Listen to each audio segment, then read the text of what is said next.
A paralyzed girl meets the most hated dog in the shelter. Everyone says he's dangerous, violent, beyond saving. But when she locks eyes with him, something changes. The dog they all fear doesn't growl. He kneels, and for the first time since her accident, she feels seen. She's told to stay away, that he attacked a rich man's son. But what if that's not the whole truth? Strange marks, a missing night, whispers of a fire no one wants to talk about. The deeper she looks, the clearer it becomes. This dog isn't the monster. Someone else is. When power, lies, and danger close in, she'll have to fight for both their lives, because saving him might be the only way to save herself. What really happened the night they called him a killer? And why is everyone so desperate to keep her from finding out? I'd love to know. Where are you watching from? Type it down below, and while you're here, subscribe so you'll always catch the next story. The county animal shelter loomed before Tamsin, like a prison block of concrete and chain link. She sat in her wheelchair at the bottom of the access ramp, her hands gripping the push rims until her knuckles turned white. The morning sun did nothing to soften the building's harsh edges or lift the heavy weight in her stomach. "This is stupid," she muttered, but pushed herself forward anyway. The metal ramp rattled under her wheels as she climbed toward the entrance.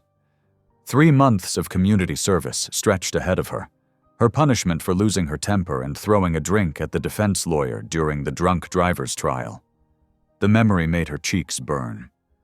The shelter's automatic doors wheezed open, releasing a blast of air that carried the sharp smell of disinfectant and the echoing chorus of barking dogs. A tired-looking woman at the front desk barely glanced up from her computer. "Can I help you?" "I'm Tamsin Doyle. I'm supposed to start community service today." The woman's expression shifted from bored to wary. "Oh, right. You'll want to see Marcus in the back." She pointed down a dingy hallway lined with kennels. "Through those double doors, then left." Tamsin nodded and pushed herself forward, trying to ignore the way some of the dogs pressed against their cage doors as she passed. Their eyes followed her, hungry for attention. Before the accident, she would have stopped to pet each one. Before the accident, she would have done a lot of things differently. Marcus turned out to be a broad-shouldered man with graying hair and permanent worry lines around his eyes. He stood from his desk when Tamsin entered, but his welcome smile seemed forced. "Miss Doyle, they told me you'd be coming." He shuffled through some papers on his desk. "We usually start volunteers in the cat room, but with your situation, we'll need to modify things." "My situation?" Tamsin's voice had an edge to it. "You mean the wheelchair?"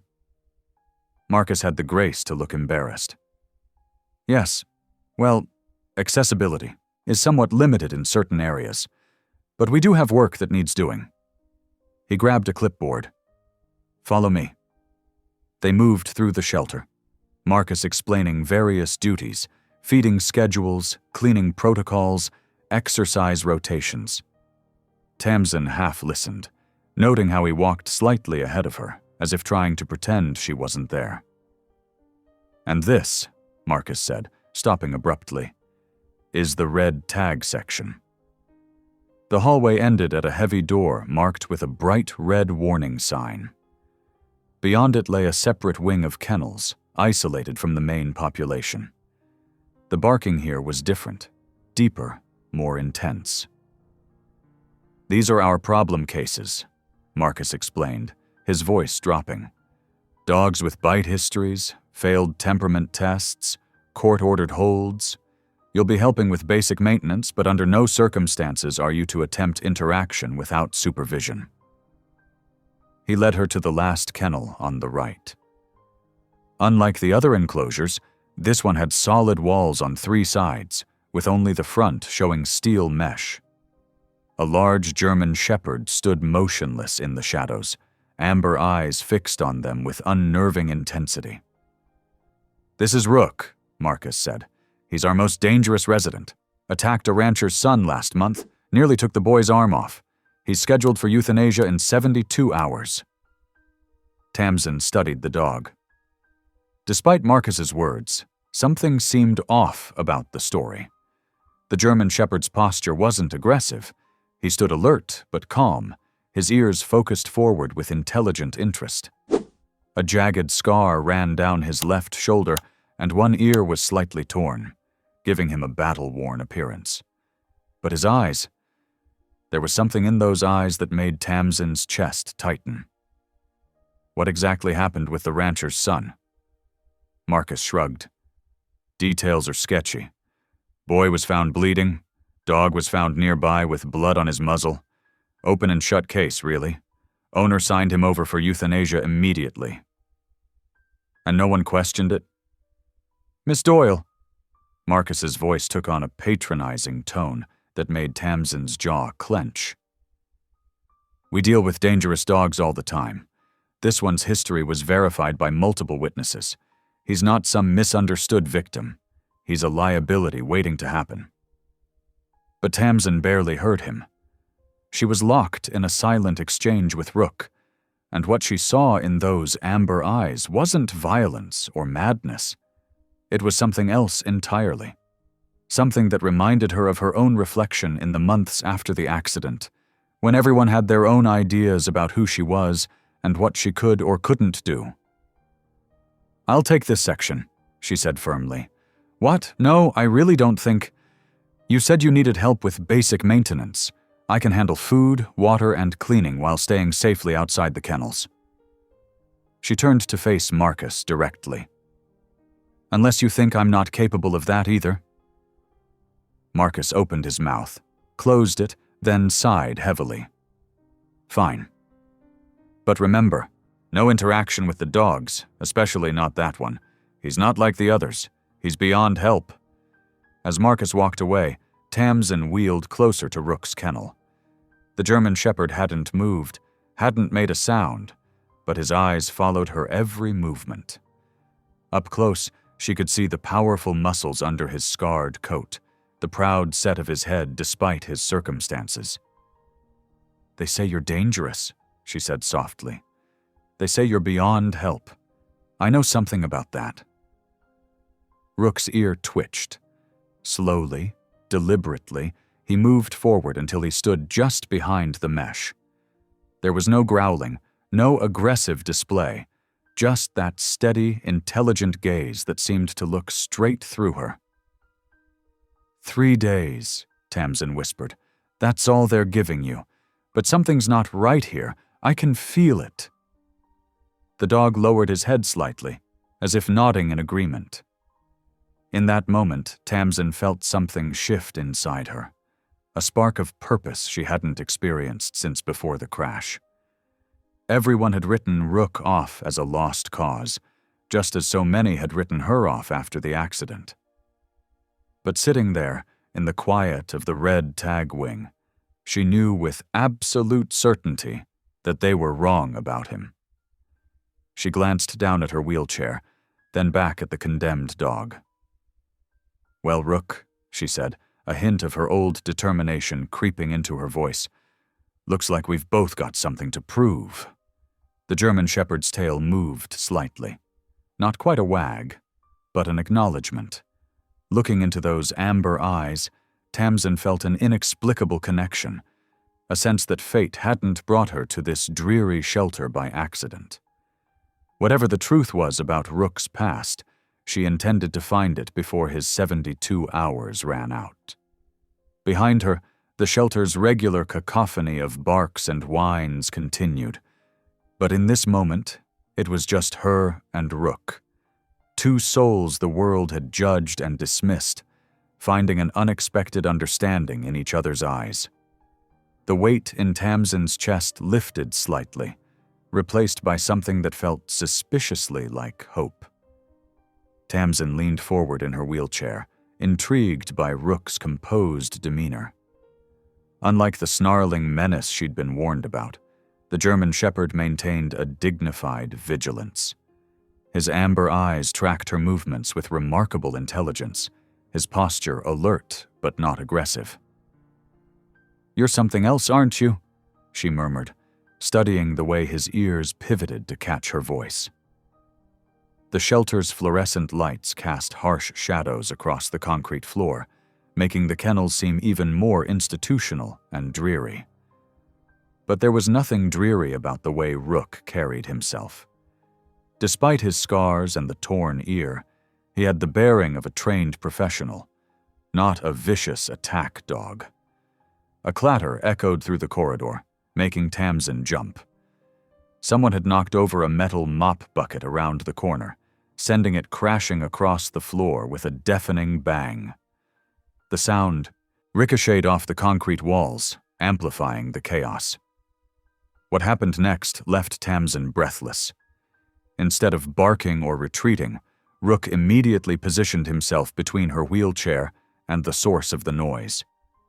His movements were precise, practiced, the fluid motion of a trained guardian.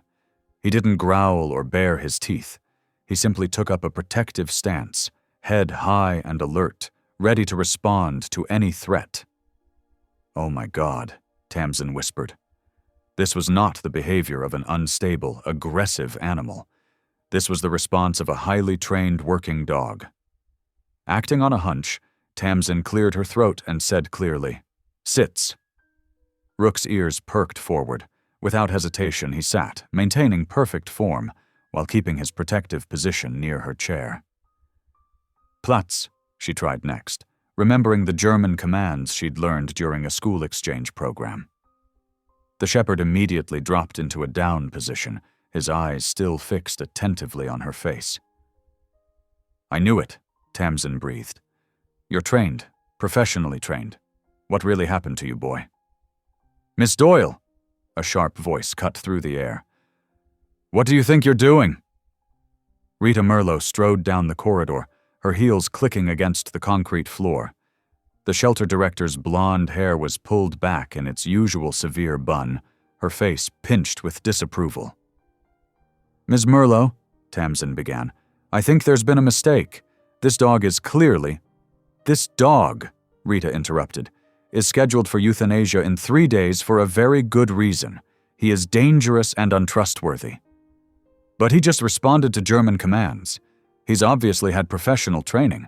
He even moved to protect me when—" "Protection?" Rita's laugh was cold. "Is that what you think that was? Miss Doyle, I understand you're new here, but this kind of naivety could get someone hurt. That animal is aggressive and unpredictable. The fact that he knows commands only makes him more dangerous. It means he's capable of lulling people into a false sense of security." Tamsin felt her temper rising. She'd gotten plenty of patronizing lectures since her accident, and she recognized the tone all too well. "With all due respect, Ms. Merlo, I've worked with dogs before. What I just saw wasn't aggression. It was trained protective behavior. Something about this situation doesn't add up." Rita's eyes narrowed.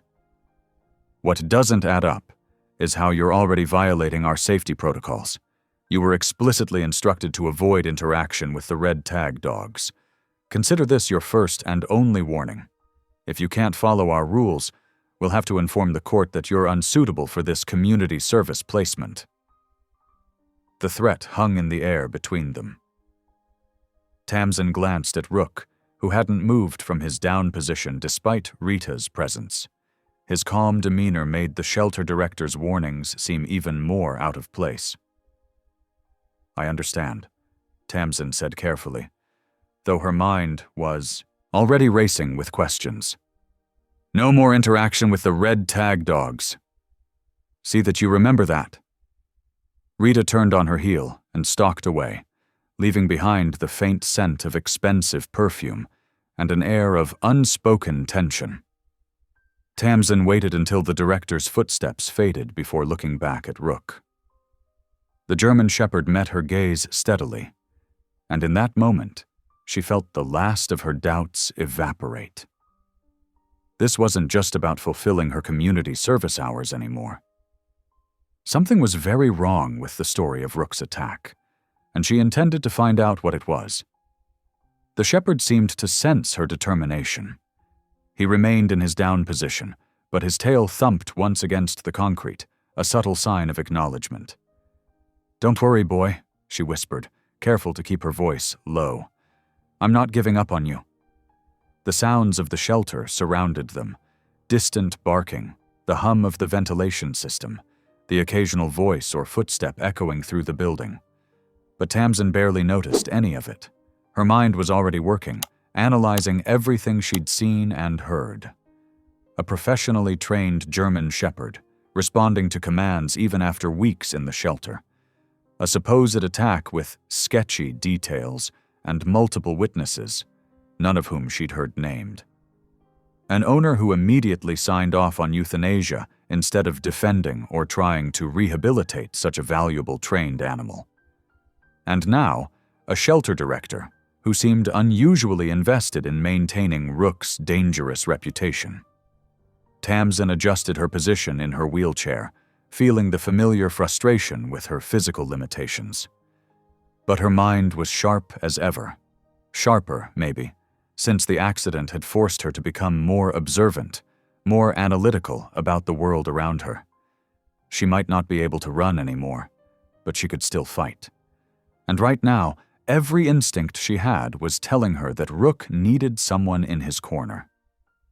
She watched the shepherd's dignified profile, noting how he maintained his position despite being clearly at ease. No ordinary guard dog would show this level of discipline. This was the product of extensive, professional training, the kind that cost thousands of dollars and required countless hours of work. Who would throw away an investment like that without a fight?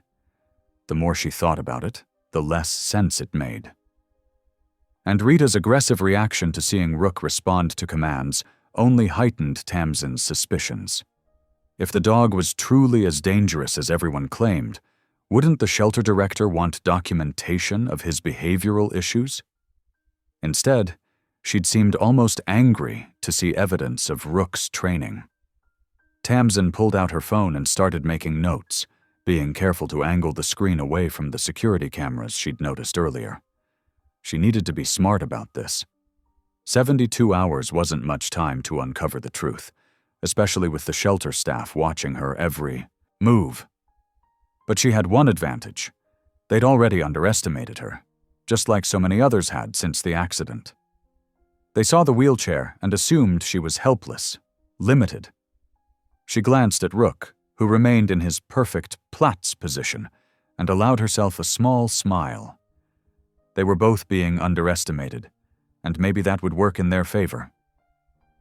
The shepherd's amber eyes met hers, alert and intelligent, and Tamsin felt that spark of connection again.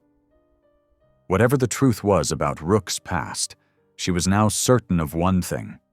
This dog was no mindless aggressor. He was a trained professional who had somehow ended up on the wrong side of a story that didn't make sense. And Tamsin intended to figure out why, even if she had to do it from the confines of her wheelchair with the entire shelter staff working against her. The afternoon sun slanted through the shelter's dusty windows as Tamsin wheeled herself back down the quiet hallway. She'd waited until the staff meeting she'd overheard Rita mention earlier, knowing it would leave the kennel area largely deserted.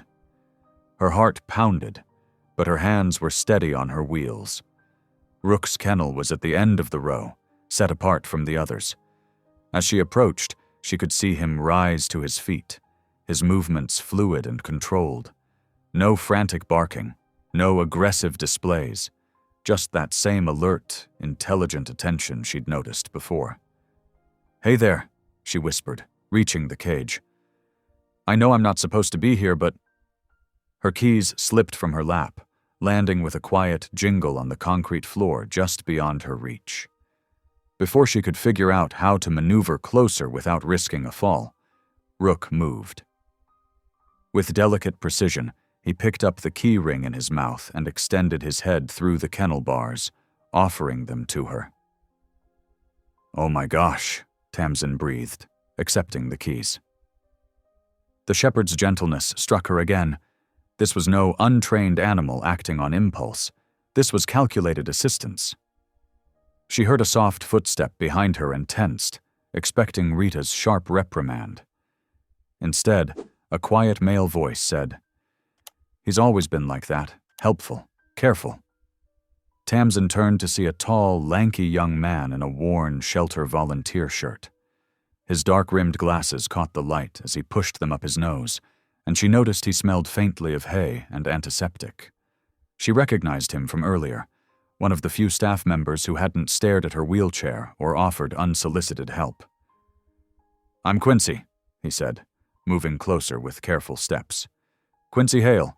I've been volunteering here for about 8 months."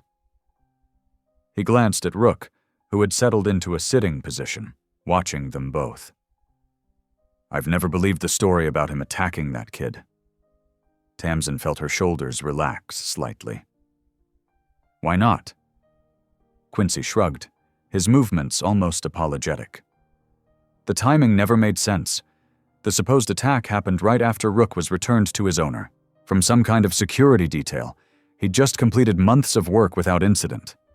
Then suddenly he snaps? And the owner doesn't even try to defend him?" He shook his head. "Plus, I've never seen him show aggression. Not once. Even when other dogs bark or lunge, he just watches, waits." "He responds to German commands," Tamsin said, studying Quincy's reaction. "Professional ones." The volunteer nodded. "I noticed that too, but when I mentioned it to Rita, she—" He trailed off, adjusting his glasses again in what seemed to be a nervous habit. "She shut you down?" Tamsin guessed. "Pretty much." Quincy moved closer to the kennel, and Rook's tail wagged slightly in recognition. "She said I wasn't qualified to make behavioral assessments and should stick to cleaning kennels." Tamsin pulled a muzzle from her bag, standard shelter equipment she'd been issued earlier. "Well, let's see how our dangerous friend handles this."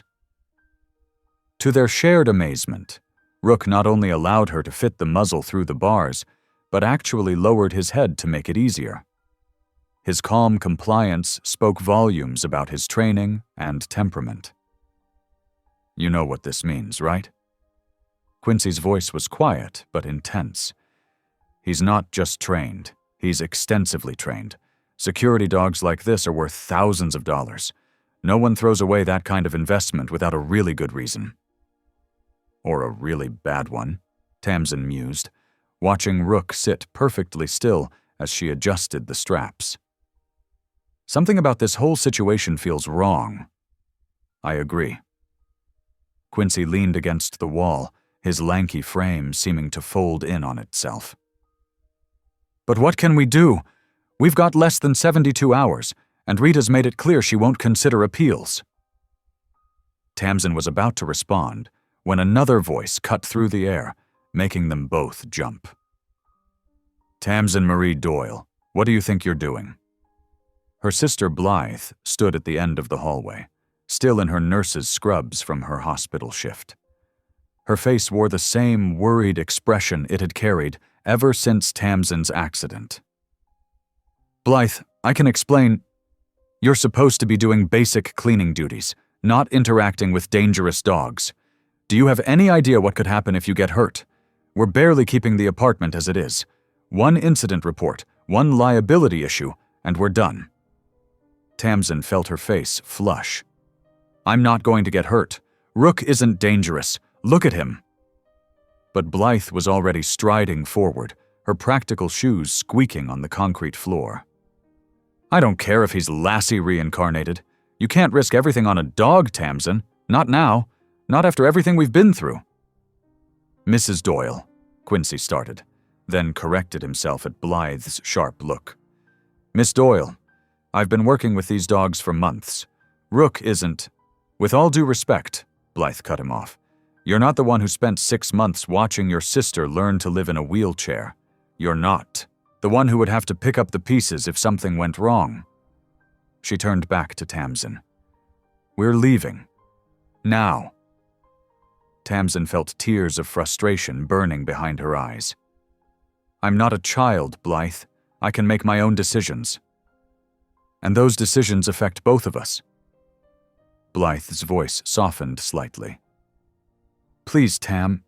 Just do your hours and stay safe. That's all I'm asking."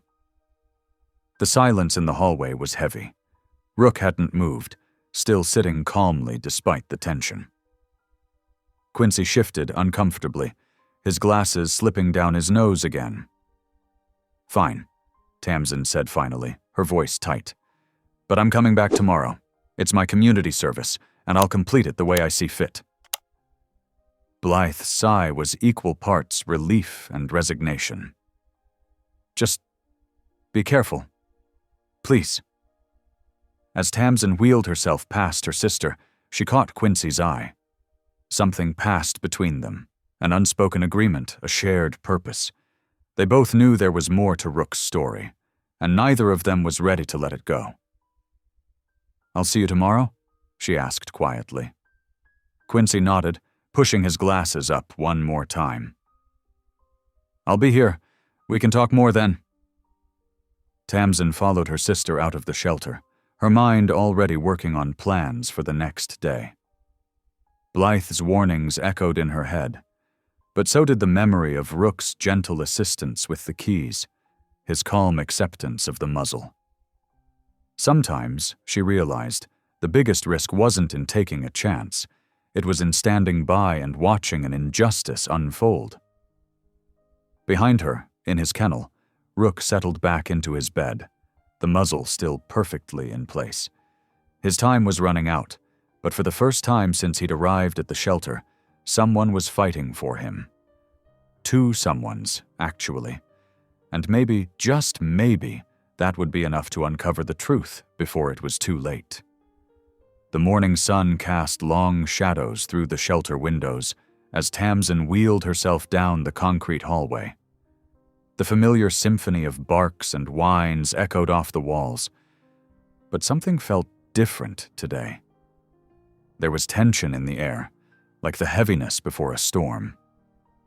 She found out why when she rounded the corner to Rook's section.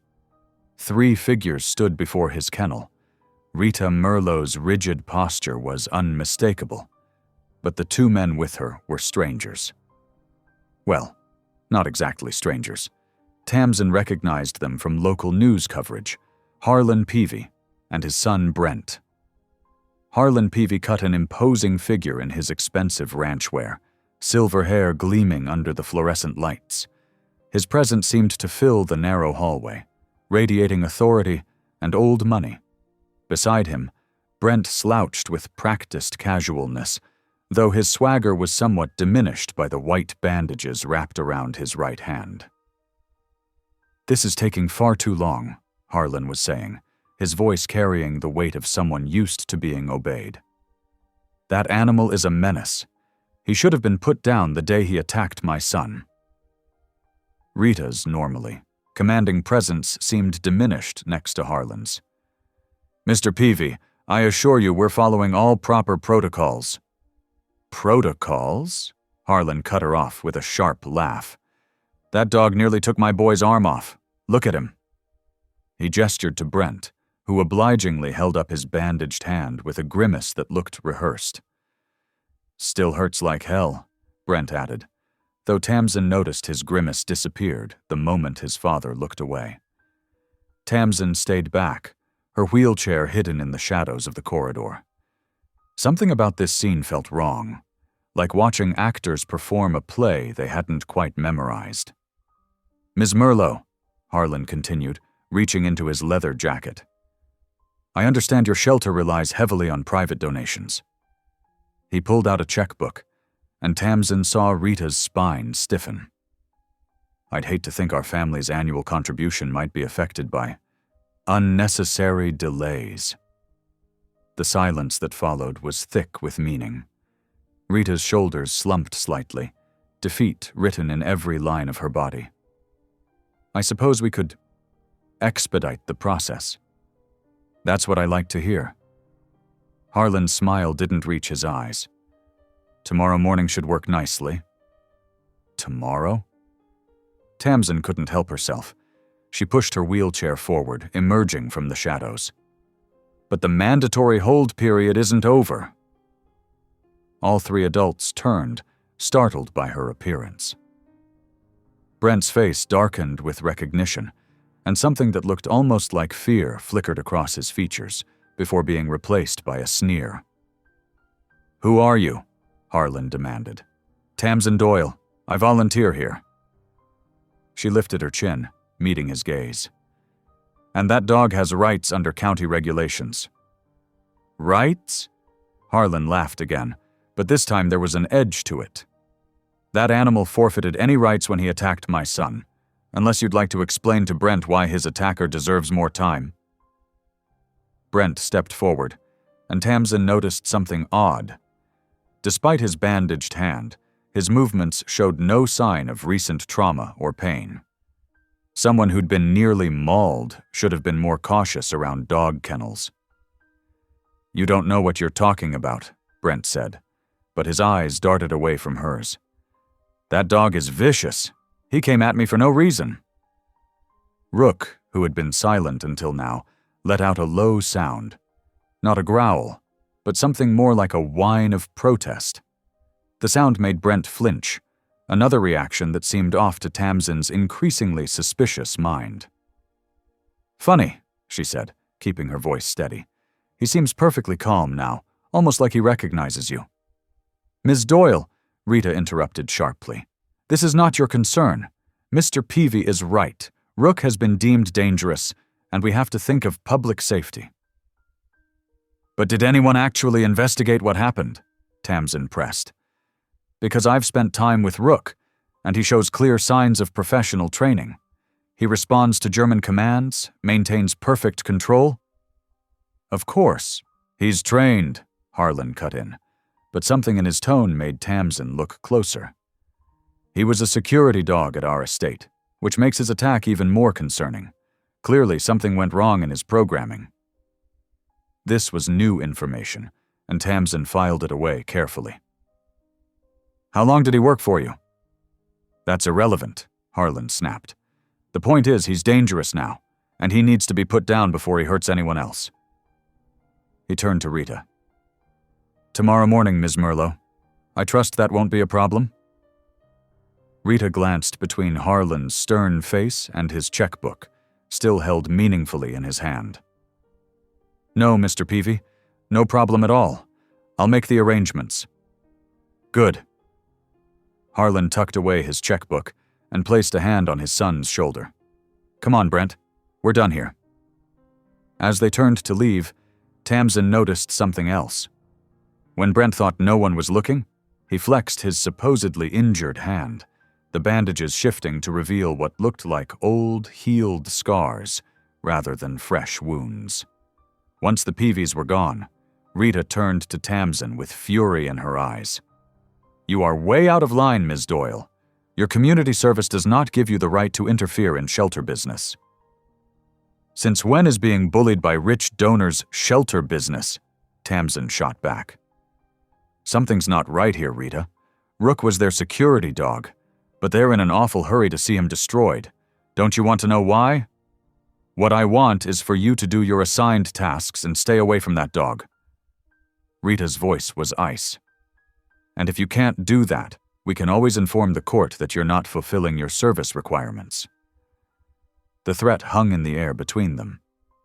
Tamsin held Rita's gaze for a long moment before nodding slowly. "Fine, I'll get back to work."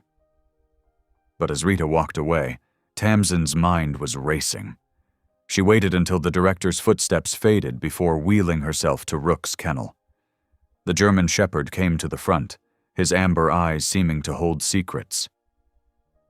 "You worked at their ranch," she said softly. "What happened there? What did you see?" Rook's ears pricked forward at her voice, and he pressed his nose against the chain-link fence. Tamsin reached through carefully, letting him sniff her hand. As she did, she noticed something in the corner of his kennel. A worn leather collar, probably removed when he was brought in. Stretching carefully, she managed to snag it with her fingertips. The tag was partially obscured by mud, but when she rubbed it clean, she found an engraving. Peavy Thoroughbred Estate, K9 Unit. Below that was a date from just 3 months ago, and something else that made her breath catch, a certification number for professional security training. "You were more than just a guard dog, weren't you?" she murmured. "You were officially certified, which means there would be records." Her thoughts were interrupted by the sound of approaching footsteps. Quickly, she tucked the collar into her jacket pocket and wheeled herself back slightly. Quincy appeared around the corner, his face troubled. "Tamsin, I just heard they're moving up the euthanasia to tomorrow morning." "I know." She gestured for him to come closer and lowered her voice. "But I also just learned something interesting. Rook used to work security at the Peavy estate. And I mean officially work. He has certification." Quincy's eyes widened behind his glasses. "Wait, wasn't there a big fire out at the Peavy place a few months ago? It was all over the local news. One of their grooms died, if I remember right." The pieces started falling into place in Tamsin's mind. The timing matches. Rook would have been there when it happened. And now the Peavys are in an awful hurry to see him destroyed. "You think he knows something? About the fire?" "I think," Tamsin said slowly, "that a trained security dog would be a pretty good witness to whatever really happened that night. And I think someone's very invested in making sure that witness disappears." They both looked at Rook, who sat watching them with those intelligent eyes. In less than 24 hours, those eyes would be closed forever, unless they could find a way to stop it. "We need to find out more about that fire," Tamsin said, "and we need to do it fast." The weight of tomorrow morning's deadline hung over them like a shadow. Whatever the truth was, they were running out of time to uncover it. Tamsin looked at Rook again, seeing not a dangerous animal, but a silent keeper of secrets that powerful people wanted buried. The late afternoon sun cast long shadows across the shelter's exercise yard as Tamsin glanced furtively around. The staff meeting Rita had called would keep everyone occupied for at least 30 minutes, just enough time to give Rook a proper investigation. "This is probably the dumbest thing I've ever done," Tamsin muttered, wheeling toward Rook's kennel. Her hands trembled slightly as she worked the latch, remembering Rita's threat about reporting her to the court. But something deep inside told her this was right. The German Shepherd watched her intently as she opened the gate. "Okay, boy, let's see what you're really made of." She patted her lap. "Calm."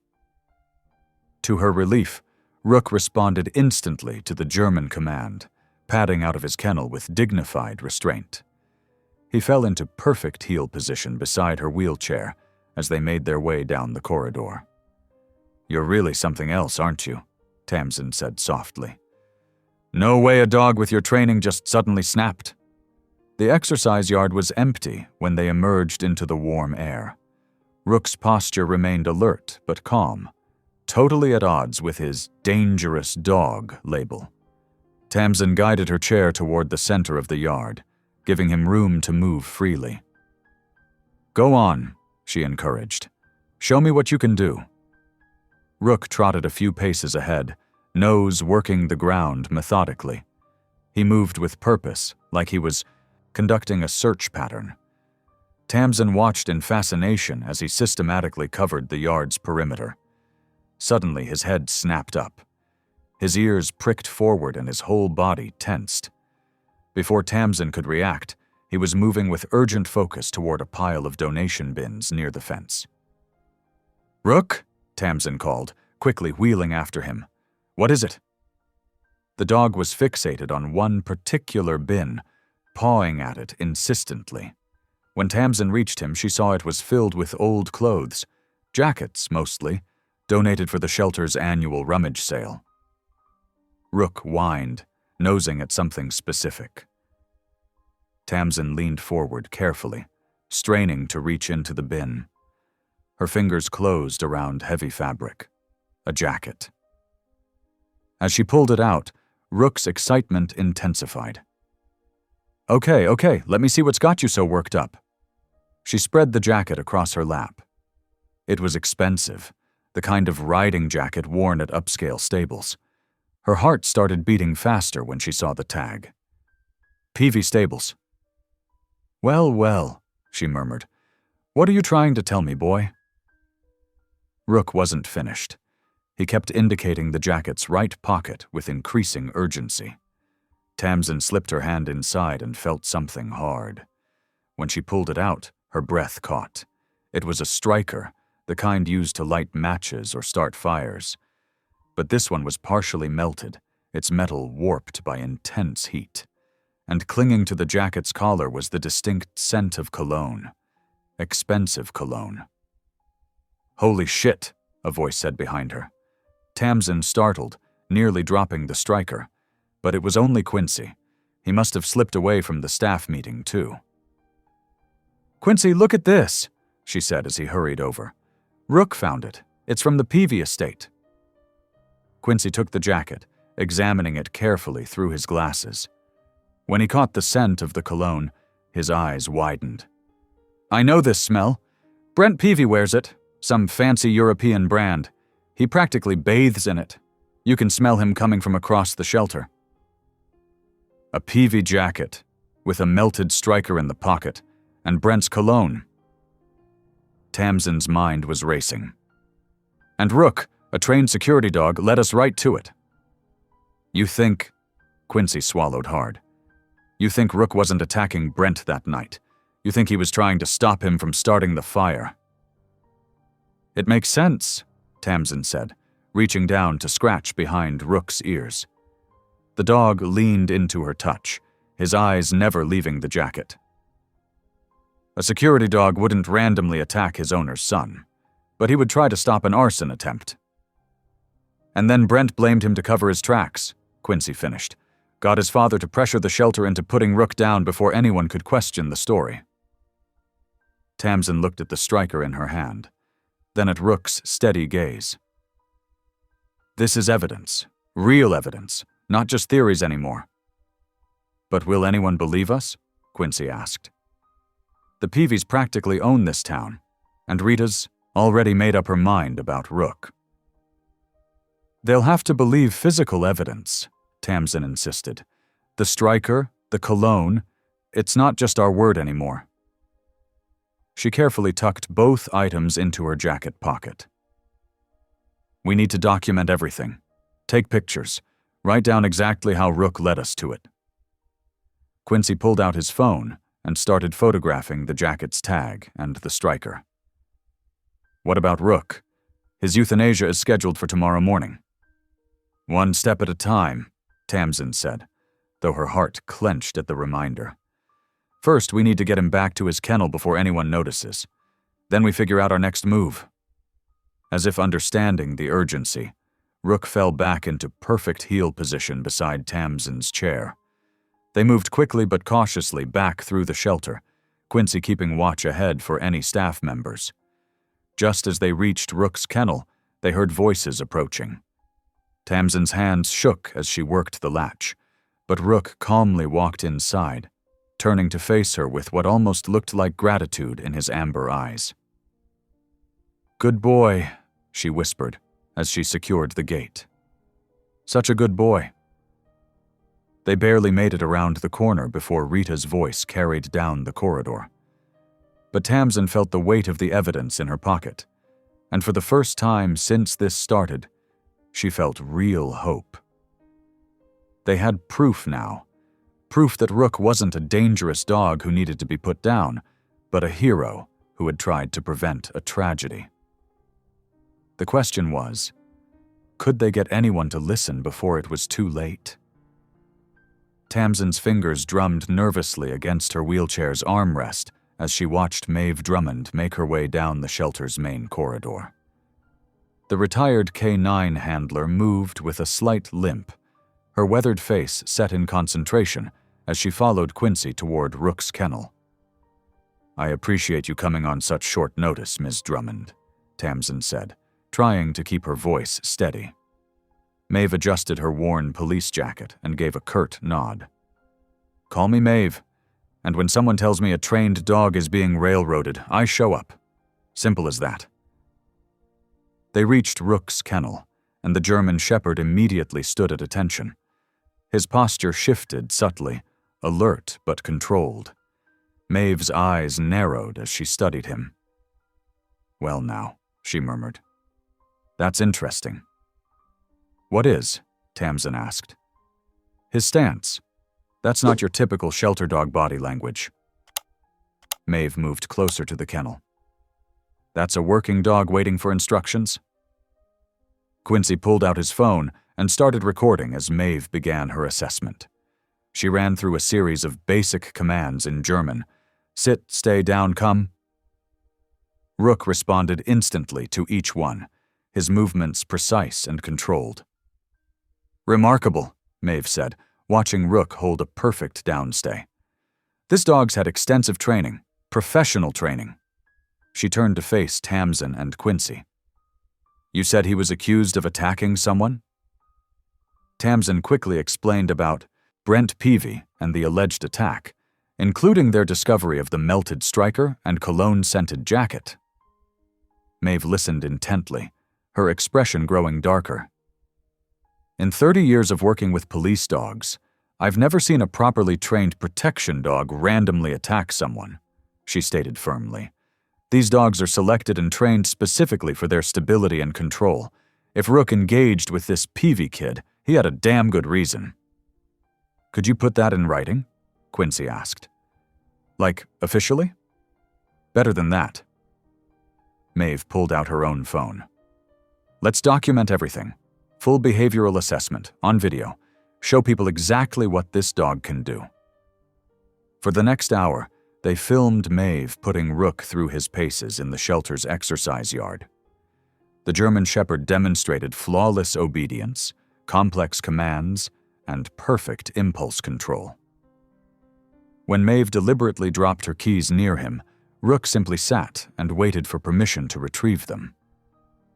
"Look at that bite inhibition," Maeve commented, as Rook delicately took a treat from her hand. "This dog has exceptional control.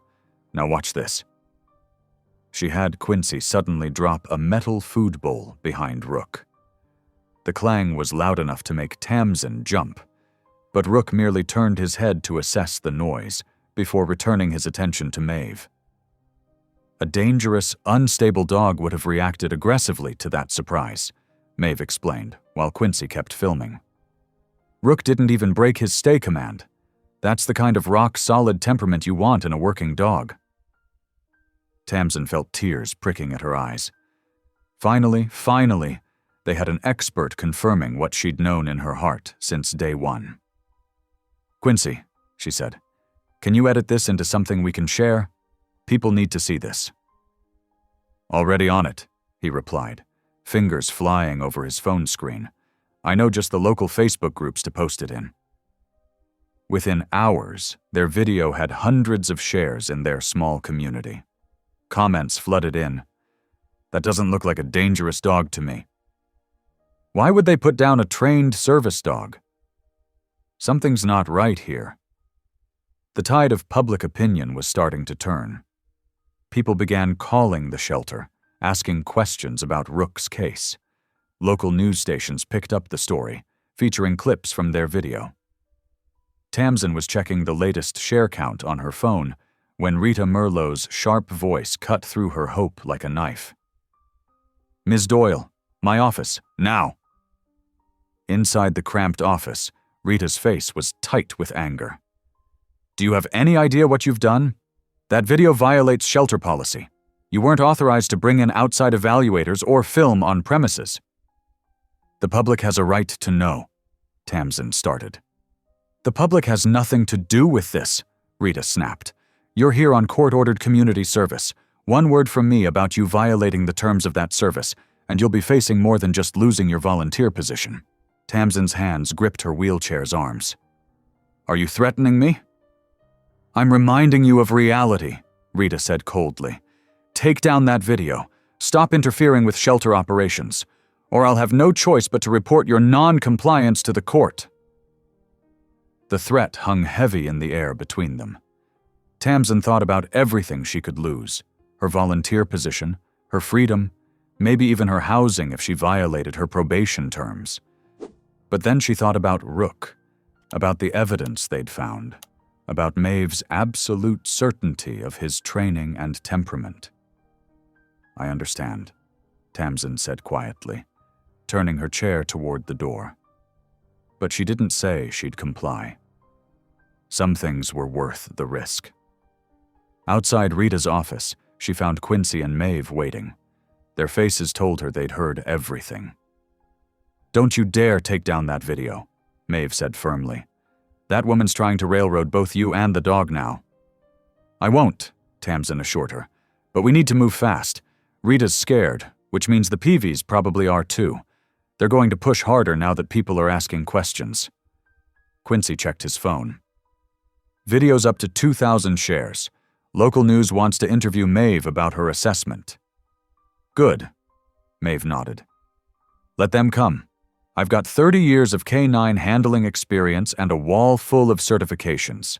Let's see them try to discredit that."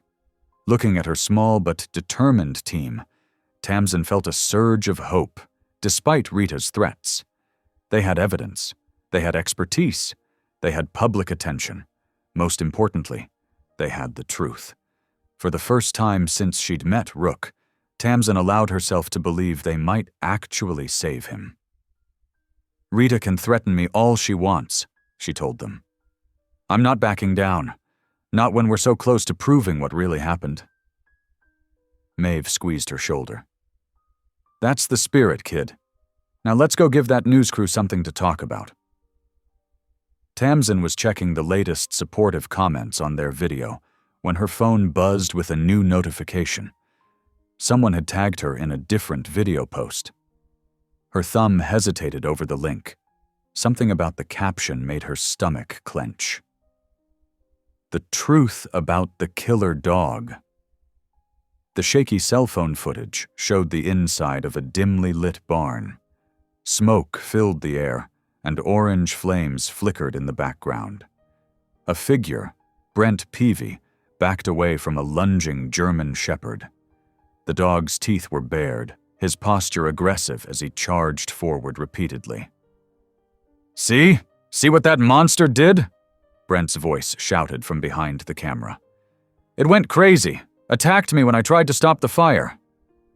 Tamsin's hands shook as she watched. Something felt wrong about the footage, but it looked real enough to be convincing to anyone who didn't know better. The timestamp showed it was from the night of the barn fire. Her phone started buzzing non-stop with notifications. The video was spreading like wildfire through local social media, shared by accounts with connections to the Peavies. Comments flooded in, drowning out the previous support. "That dog needs to be put down." "Can't believe they're defending a vicious animal." "What if it attacks a child next?" Tamsin tried calling Quincy, but it went straight to voicemail. She wheeled herself to her computer, desperate to analyze the video more carefully. The footage was grainy, the lighting poor, perfect conditions for manipulation. But would anyone else look that closely? Her sister Blythe burst through the door, face pale. "Have you seen it? It's all over Facebook." "It's not what it looks like," Tamsin insisted, but her voice wavered. "The timing is too convenient. Right when we were making progress." "Stop it!" Blythe's voice cracked. "Just stop. I've supported you through so much, Tamsin. The accident, the recovery, even this shelter work. But this has gone too far." "You don't understand." "No, you don't understand!" Blythe's hands trembled as she gripped the back of a chair. "I've been getting calls. The landlord saw the news coverage. He's concerned about having someone causing trouble living here. We could lose our apartment." The words hit Tamsin like physical blows. She knew how hard Blythe worked to keep them housed, how many extra nursing shifts she took. "That video is fake," Tamsin said, but it sounded weak even to her own ears. "Maybe it is, maybe it isn't, but this isn't your fight." Blythe knelt beside Tamsin's wheelchair, taking her hands. Please, please let this go. We've lost so much already. I can't watch you throw away what little stability we have left over a dog." Tamsin pulled her hands away. "He's innocent, just like I was innocent when that drunk driver hit me. Would you have wanted everyone to just accept his lies about what happened that night?" "That's different, and you know it." Blythe stood up, frustrated tears in her eyes. "You're going to lose everything. Your probation status, our housing, maybe even end up with new charges if the Peavies decide to push back harder. Is that what you want?" Before Tamsin could answer, her phone rang. It was Rita Merlo. "Ms. Doyle." Rita's voice was cold. "In light of new evidence regarding Rook's aggressive behavior, we're moving up the euthanasia schedule. It will be carried out tomorrow morning." "You can't!" Tamsin's voice rose. "That video is obviously fake. We have proof of his training, his temperament. The decision is final, and given your emotional involvement in this case, your volunteer services are no longer required at the shelter. Do not attempt to return to the premises." The line went dead. Tamsin stared at her phone in horror. "Tomorrow morning," she whispered. "They're going to kill him tomorrow morning." Blythe's face softened with sympathy, but her voice remained firm. "Then it's over. You did everything you could. Sometimes we have to accept when we can't change things." Tamsin wheeled to the window, watching the street below through burning eyes. Her phone continued buzzing with hostile notifications. She could feel the walls closing in, everything they'd built crumbling under the weight of that calculated attack. "I need some time alone," she managed to say. Blythe lingered in the doorway. "Promise me you won't do anything reckless. Promise me, Tamsin." When Tamsin didn't answer, Blythe sighed heavily and left the room. As soon as the door clicked shut, Tamsin grabbed her phone again, fingers flying over the keys as she texted Quincy and Maeve. "Emergency, need help. They're killing him tomorrow." But Quincy's number came back with an error message. He'd blocked her, and Maeve's response was devastating. "I'm sorry, kid. My certification board called. I can't risk getting involved in a liability case. Good luck."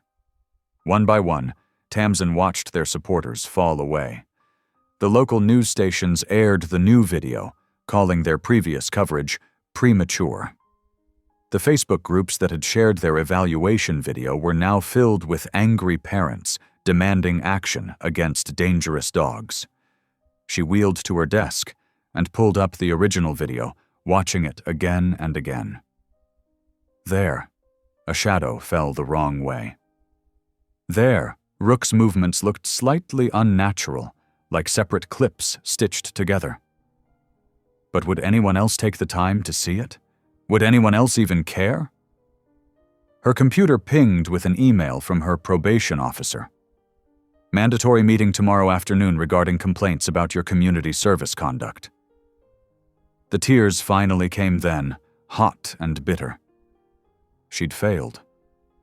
Failed Rook. Failed herself. Failed to prove that sometimes the truth wasn't what everyone assumed. Outside her window, the sun was setting, painting the sky in colors she used to love when she would run through twilight with the wind in her hair. Now she sat in her wheelchair, watching darkness gather, feeling more trapped than she had since the accident. But underneath the despair, something else was building, a familiar stubbornness, a refusal to accept defeat that had gotten her through months of rehabilitation. She wheeled back to her computer and opened a new document. If no one else would look closely at that video, she would. If no one else would fight for Rook, she would. Even if she had to do it alone.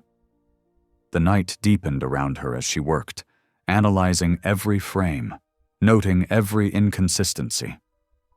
Her phone lay silent now, abandoned on her bed. She didn't need to see any more comments or messages. She didn't need anyone's approval or support. She just needed time. Time she didn't have. Tomorrow morning felt like a countdown to failure, but Tamsin kept working. Because giving up wasn't an option, not when an innocent life hung in the balance.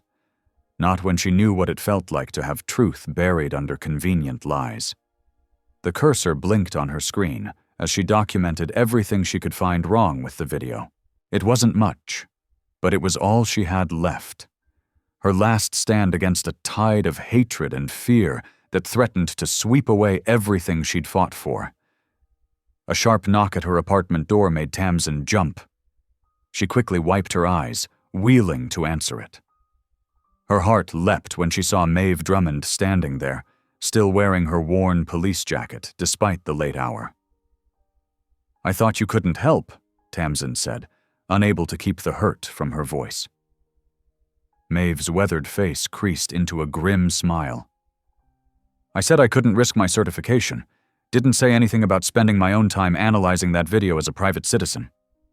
She held up a laptop. "Mind if I come in?"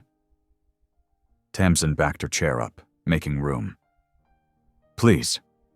Maeve limped to Tamsin's desk, setting up her computer next to Tamsin's. "Been watching this thing on repeat for hours. Something wasn't sitting right with my gut. Then I remembered an old training technique we used with K9 units." She pulled up the video, freezing it at the crucial moment when Rook supposedly lunged at Brent. "See, when attack dogs go for a target, they have a specific body position. But look at Rook's stance here." Tamsin leaned forward, studying the grainy footage. In the video, Rook's body was angled sideways, not straight on. "That's a disarming position," Maeve explained, her voice growing excited. "We train dogs to knock weapons out of suspects' hands. The angle is deliberate. It protects the dog while allowing them to disable the threat." "But Brent wasn't holding a weapon," Tamsin said, confused. "Wasn't he?" Maeve's fingers flew over the keyboard, enhancing and sharpening the frame. "Look at his right hand." Tamsin squinted at the screen. In the enhanced image, she could just make out something clutched in Brent's fingers, something that gave off a faint glow. "Fire," she whispered. "He's holding fire." "Probably a lighter or matches," Maeve nodded. "And look at Rook's trajectory. He's not going for Brent's throat or body. He's targeting that hand specifically." The revelation hit Tamsin like a physical blow. Rook wasn't attacking him. He was trying to stop Brent from starting the fire. "Exactly." Maeve pulled up another frame. "And see this reaction from Brent. That's not fear. That's rage. He's angry because Rook interrupted him." Tamsin's mind raced. "The jacket we found in the donation bin. It had a striker in the pocket and smelled like Brent's cologne.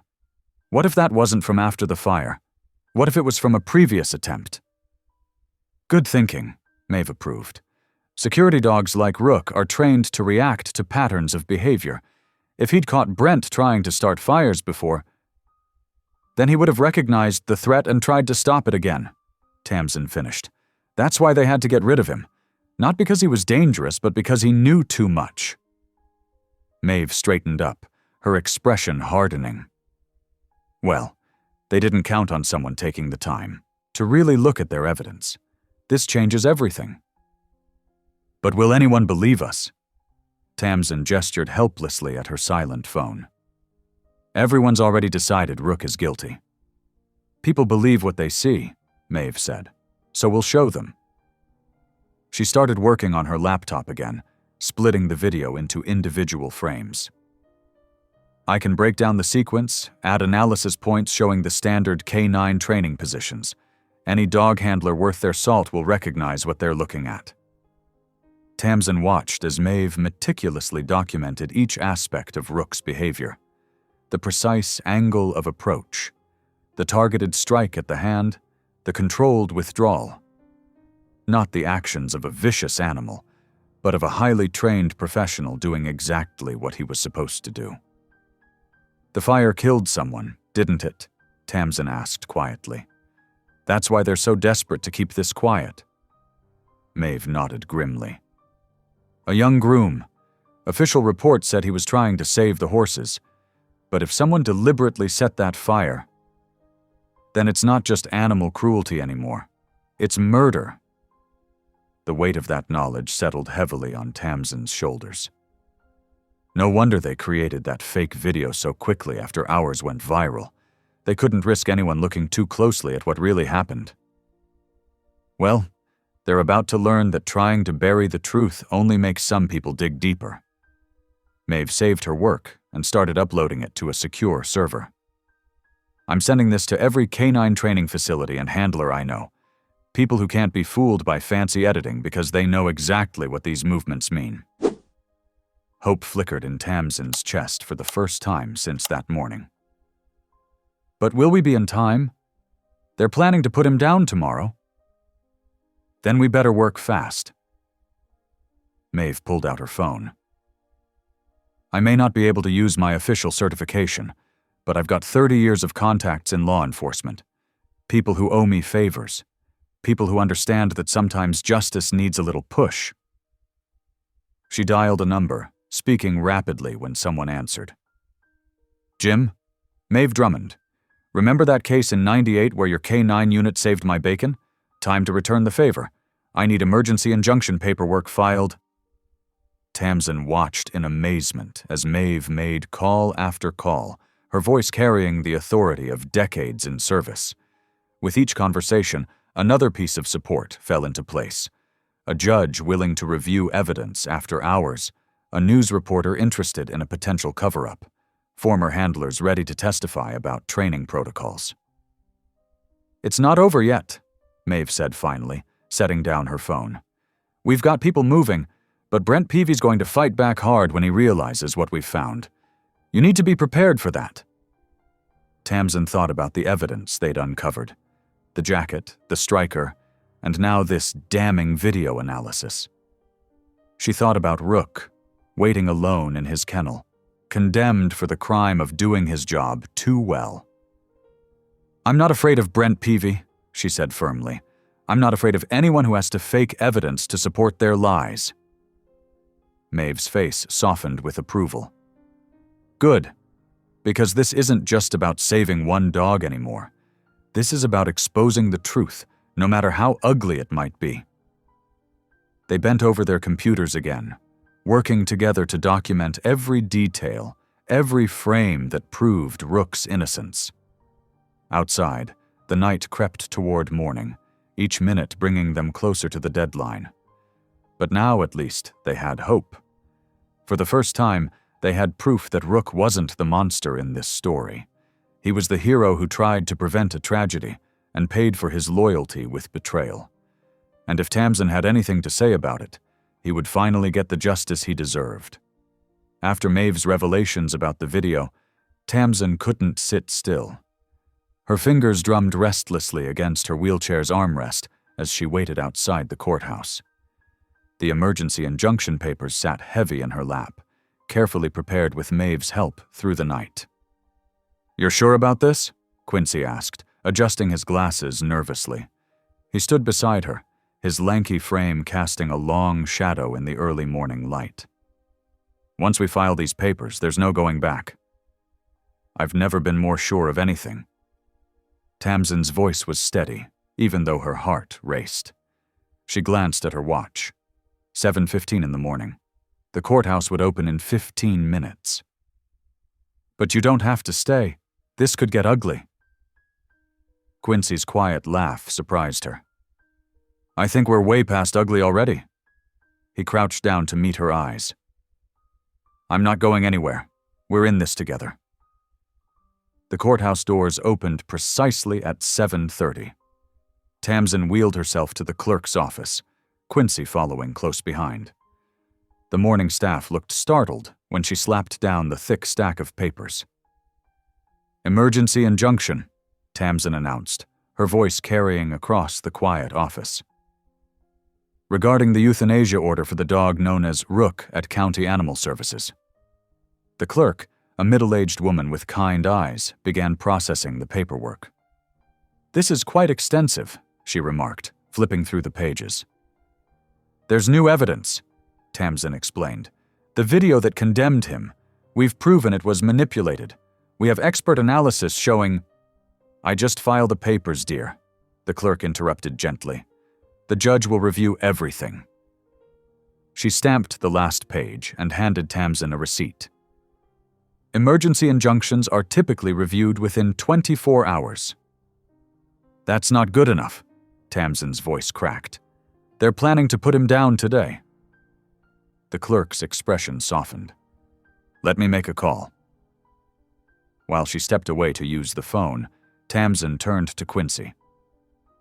We need more than just the video analysis.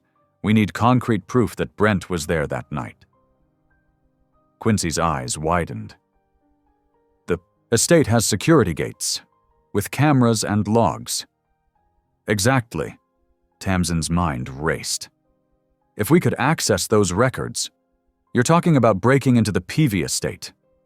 Quincy ran a hand through his hair. That's crazy. Not breaking in, Tamsin corrected. The security office is in the guest house. It's separate from the main building. And I know for a fact they don't lock the side entrance during the day because the maintenance crews use it. How do you know that? I used to run track with Brent's cousin. Spent a lot of time there before. She gestured at her wheelchair. Before everything changed. The clerk returned before Quincy could respond. Judge Martinez will see you now. She's willing to review the emergency petition immediately. Relief flooded through Tamsin. Thank you. Judge Martinez's chambers were warm and surprisingly informal. The judge herself, a sharp-eyed woman in her 50s, listened intently as Tamsin presented their evidence. The jacket with the striker, Maeve's frame-by-frame analysis of the video, Rook's documented training history. This is compelling, the judge said finally, but not conclusive. You're asking me to stop a legally ordered euthanasia based on circumstantial evidence. We can get more proof, Tamsin insisted. We just need time. The judge studied her for a long moment. 24 hours, she said finally. I'll grant a temporary stay of execution for 24 hours. If you can bring me concrete evidence linking Brent Peavy to the fire, I'll make it permanent. Thank you, Your Honor. Tamsin's hands shook as she accepted the signed order. Outside the courthouse, Quincy helped her into her adapted van. So what's the plan? We go to the estate now, Tamsin said, starting the engine. Middle of the day when everyone's busy. The security office will be empty while the guard makes his rounds. This is insane, Quincy muttered, but he fastened his seatbelt anyway. The drive to the Peavy estate took 30 minutes. Tamsin's heart pounded as they pulled into the service entrance. Just as she remembered, the side gate stood open for the landscaping crew. There's a ramp, she noted, pointing to the guest house. They installed it last year for Brent's grandmother. Makes things easier for me. They walked and rolled casually toward the building, Quincy carrying a clipboard he'd grabbed from the shelter.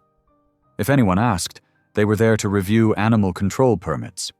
A flimsy excuse, but hopefully enough to avoid immediate suspicion.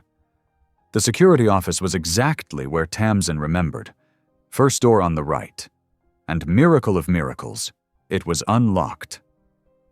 They slipped inside quickly, closing the door behind them. The logs will be on that computer, Tamsin whispered, pointing to an ancient desktop machine. Can you access it? Quincy slid into the chair, his fingers flying over the keyboard. It's not even password protected, he said, sounding amazed. They really weren't expecting anyone to look. The security gate logs appeared on screen. Dates, times, vehicle descriptions. Quincy scrolled back to the night of the fire. There, Tamsin pointed. 10:47 p.m. Brent's car entering through the main gate. And look, he didn't leave until after midnight, right when the fire department logs show the blaze was reported. That's not all, Quincy said quietly. He pulled up the camera footage. The quality was poor, but they could clearly see Brent's distinctive swagger as he walked toward the barn. The timestamp matched perfectly. Tamsin's hands clenched into fists. We've got him. He was there, exactly when Rook tried to stop him. This proves everything. A sound outside made them both freeze.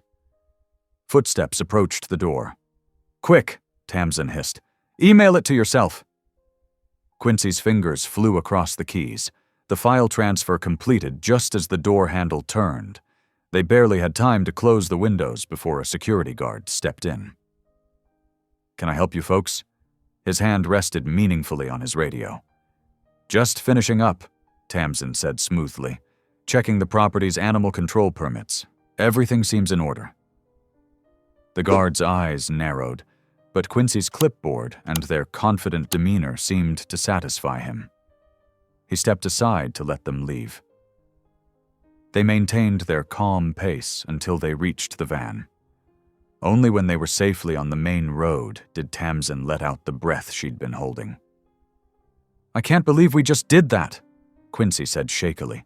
"I can't believe it worked." Tamsin's voice was fierce with triumph. "We have proof now. Real, undeniable proof.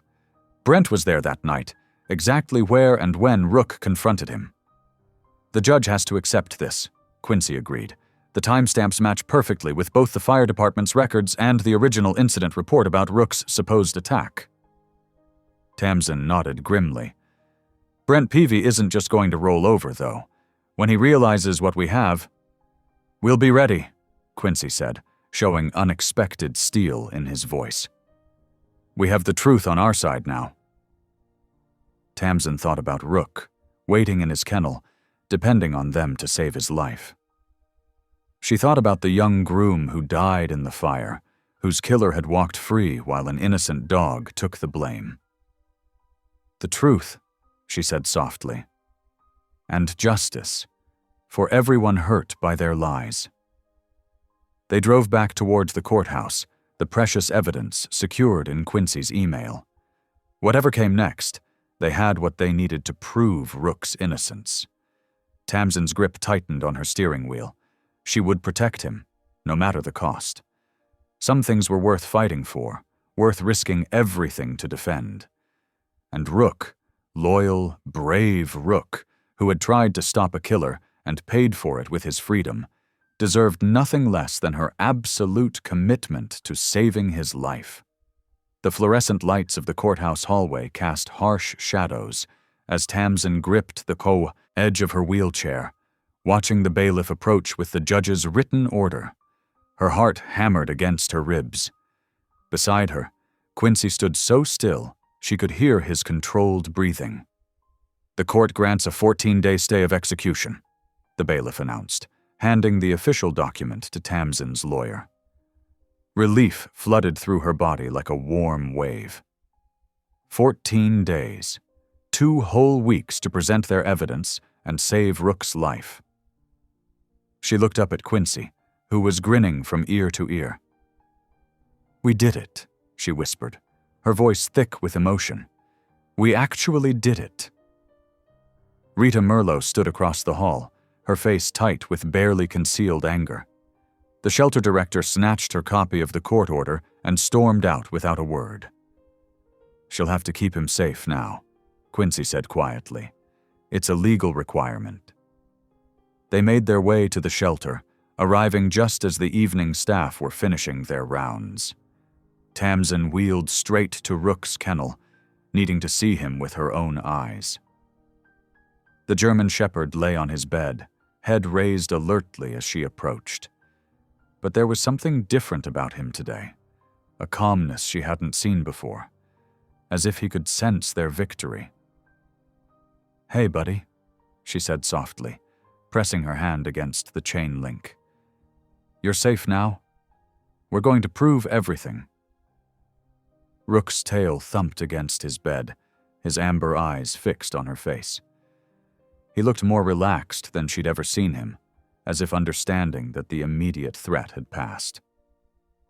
Quincy appeared with fresh water and Rook's evening meal. "First decent night's sleep he'll get in weeks," he said, carefully entering the kennel. Tamsin watched through misty eyes as Rook accepted the food bowl gently from Quincy's hands. The dog's dignified behavior only reinforced her certainty. This was no vicious attacker, but a noble animal who had tried to prevent a tragedy. The shelter was quiet now, most staff gone for the day. Through the windows, darkness had settled over the parking lot. Only a few security lights cast pools of yellow illumination across the empty spaces. What neither of them could see was the black pickup truck idling in the shadows behind the building. Inside, Brent Peavy's fingers drummed impatiently on the steering wheel as he watched the shelter's back entrance, waiting. The clock struck midnight as Brent Peavy pulled on thick gloves and crept toward the shelter's back door. His hands trembled slightly as he picked the lock, not from fear, but from barely contained rage. The soft click of the door opening seemed thunderous in the silent night. Inside, Rook's head snapped up at the unfamiliar footsteps. Before he could bark a warning, Brent was there with a tranquilizer. The German Shepherd fought the drug, but eventually slumped in his kennel. Brent dragged the unconscious dog to his truck, binding him securely. Across town, Tamsin was settling into bed when she smelled smoke. Thick and acrid, it crept under her door, filling her small duplex with alarming speed. Her heart raced as she transferred to her wheelchair, but horror struck when she reached her front door. The wooden ramp outside was already engulfed in flames. Smoke burned her lungs as she tried the back door, but found it jammed. Panic clawed at her chest as the heat intensified. Through the window, she could see flames climbing the walls. Her phone was dead. She was trapped. Meanwhile, in Brent's truck, Rook was fighting through the sedation. The smell of smoke in the distance triggered his training. With renewed strength, he broke free of his restraints and leaped from the moving vehicle, ignoring Brent's cursing shouts. The German Shepherd raced through the streets, following the scent of smoke and Tamsin. He found her duplex engulfed in flames. Without hesitation, he crashed through a side window, glass cutting into his paws. Through the thick smoke, he found Tamsin barely conscious on the floor. Grabbing her shirt carefully in his teeth, Rook began dragging her toward the broken window. Flames licked at his back, searing his fur, but he didn't stop. With one final surge of strength, he pulled them both through the window just as the roof began to collapse. They landed on the grass, Tamsin coughing and clutching Rook's singed fur. The dog stood guard over her despite his burns, his amber eyes fierce with protective determination. Their bond, forged in fire and trust, was now unbreakable. The morning after the fire, Tamsin and Quincy gathered evidence near the old quarry's edge. The autumn air was crisp, and fallen leaves crunched under Tamsin's wheels as she documented the tire tracks matching Brent's truck. "We've got him," Quincy said quietly, photographing the distinctive tread patterns. "These prove he was here last night." A twig snapped behind them. Rook, who had refused to leave Tamsin's side since the fire, growled low in his throat. Brent Peavy emerged from the trees, his usual smirk twisted into something darker. "You just couldn't leave it alone, could you?" he snarled, advancing toward them. His eyes were wild, desperate. Had to play detective, had to save the mutt that should have died in that barn fire. Tamsin's wheelchair wheels caught on the loose gravel as she tried to back away. The quarry's edge loomed just feet behind her, the water dark and deep. Quincy stepped forward, but Brent shoved him hard against a tree. "You don't understand." Brent's voice cracked with hysteria. "That dog saw everything. He had to go. And now so do you." He lunged for Tamsin's wheelchair, pushing it towards the quarry's edge. The wheels scraped against stone as she fought for control. Rook sprang into action, years of tactical training evident in his precise attack. He clamped onto Brent's forearm, dragging him away from Tamsin's chair just as the wheels touched the edge. Quincy scrambled up, phone in hand, already dialing emergency services. Brent, howling in pain and rage, tried to shake Rook off. The German Shepherd held firm. forcing him to stumble backward. Brent's heel caught on a rock, and he pitched sideways into the shallow water near the quarry's edge with a tremendous splash. Police sirens wailed in the distance, growing closer. Rook maintained his hold until uniformed officers swarmed the scene, weapons drawn. Only then did he release Brent, trotting back to plant himself firmly between Tamsin and any potential threat. The investigation unfolded rapidly in the days following the quarry incident. Detective Sarah Martinez spread photos across her desk, the charred remains of the barn, Brent's doctored video footage, and Rita's suspiciously altered shelter records. Tamsin sat across from her, Rook's solid presence at her side. "The evidence is overwhelming," Detective Martinez explained, pointing to financial documents. Harlan Peavy's estate was drowning in debt. The insurance payout from the barn fire would have saved them, if we hadn't caught on. Maeve Drummond's testimony proved crucial. In the courthouse, she stood tall despite her limp, her decades of canine handling experience lending weight to every word. "The video shows classic protection training," she declared, playing the restored footage frame by frame. "Rook was preventing a crime, not attacking anyone. Those are textbook canine intervention techniques." Rita Merlo crumbled under questioning, admitting she'd falsified Rook's behavioral reports under pressure from the Peavys.